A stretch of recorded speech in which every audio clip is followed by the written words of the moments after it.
One of the absolutely best decisions I've made so far was to stop caring about my iRating. I don't chase iRating anymore, and I don't do it at all. If you are not familiar with the concept of iRating is just how iRacing measures the skill of drivers. So the higher the iRating is, the better the driver is, at least in theory. And many people in the community see iRating as this golden thing. The higher my iRating is, the better I am as a driver, so I'm gonna chase that. That's gonna be my goal. My goal is to improve iRating. And I used to think like that as well. I remember when I was a rookie that I couldn't see my iRating. The first thing I did was to download an overlay just so I could have access to wherever my rookie iRating was. And I started building the bad habit from that. And once I got to D class, my iRating was official. I could see in the platform. I started working on trying to improve. And anytime I was in a race that I was losing iRating, I would get stressed out. I was solely focused on getting to be a higher number because that would mean I'm a better driver. And at some point I changed one of my behaviors, which I'm gonna cover in a different video, and my iRating started to climb. And I remember the day I got to 1.7k iRating. I was so happy with that I decided to not race for a full week because I didn't want to see my iRating going down. I remember when I came back, just naturally iRating going up and down. I was kind of choosing the races I was getting in. I was being very cautious about the things I was doing during the races until I got to 2k iRating. There was another milestone, and I did it again. I stopped racing for a full week because I didn't want to see my iRating going down. And even then when I came back, I was very afraid of getting into the races and seeing it going down. So I'd be very, very mindful, try my best to be as close as possible to not losing iRating in a race. So not taking many risks, not doing anything that could mute positions but could result in a crash or could result me on going off track. And then I realized I was chasing an improvement curve that just doesn't exist. A steady slope improvement curve. Usually improvements are made of ups and downs. And I was not wanting to experience that because it just feels bad when you see your iRating going down. And doing so resulted in a suboptimal pursuit of improvement. I was chasing a metric. I wasn't chasing the actual improvement. And not racing for 1 week and then not racing for another week and just being very concerned during the race, before the race, after the race with what was happening to my iRating felt wrong. And I was thinking to myself, something is wrong here. Something is really, really wrong. So I decided to go back to square one. When I started my career in iRacing, I wanted to be a better driver. And I didn't even know what an iRate meant. And if you go and ask most of the real life racing drivers, if they are not in the platform, they don't care. That's not how they measure their success. So I had to have something else to measure my success. And at that moment, I understood that iRating was a measurement of consequence and not something that I should use to pursue, not something that I should be chasing. Because the more you race, you also start realizing that your iRating is going to fluctuate as you drive different cars, as you drive different tracks, as you drive around different people.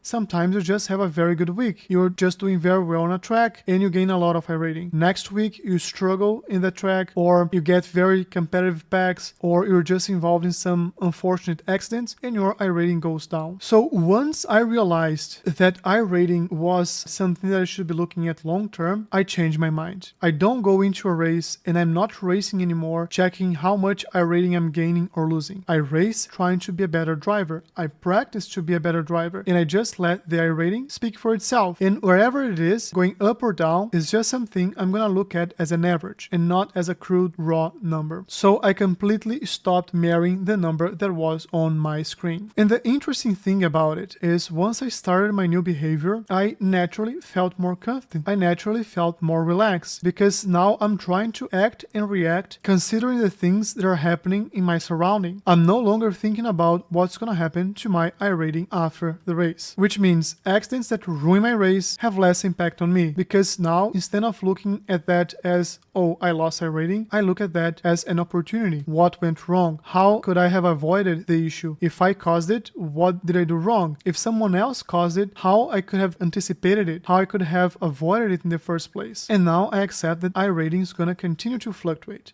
And I hope it's going to continue to fluctuate, but I know it's not going to be always additions to the last iRating. I know this is just an average. And understanding after a month, 2 months, 3 months, what's happening to me? Am I stuck around a number? Am I growing? And that's what actually means something. So again, going back to square one. my goal is to become a better race driver. And I'm gonna be a better race driver if I can carry more speed on the corners, if I can have better braking patterns, if I can get the best lap times, if I can be consistent in races, if I can defend positions, if I can attack and gain positions in a safe way, or if I can take more calculated risks. That's what naturally gonna make me better. And improving on those things, focusing on those things, will naturally yield higher iRating numbers. Right now, I'm very focused on my coach and what he gives me as input and the things that I have as low-hanging fruits. And I really believe that that's the right place for me to put my energy on. Improving the fundamentals and trusting iRating is gonna fall. So I want to know from you, what do you think about your own iRating? If you think that's the most important measure, and what other ways you have to measure your progress as a driver, as a sim racer. So don't forget to hit the like button, to subscribe to the channel,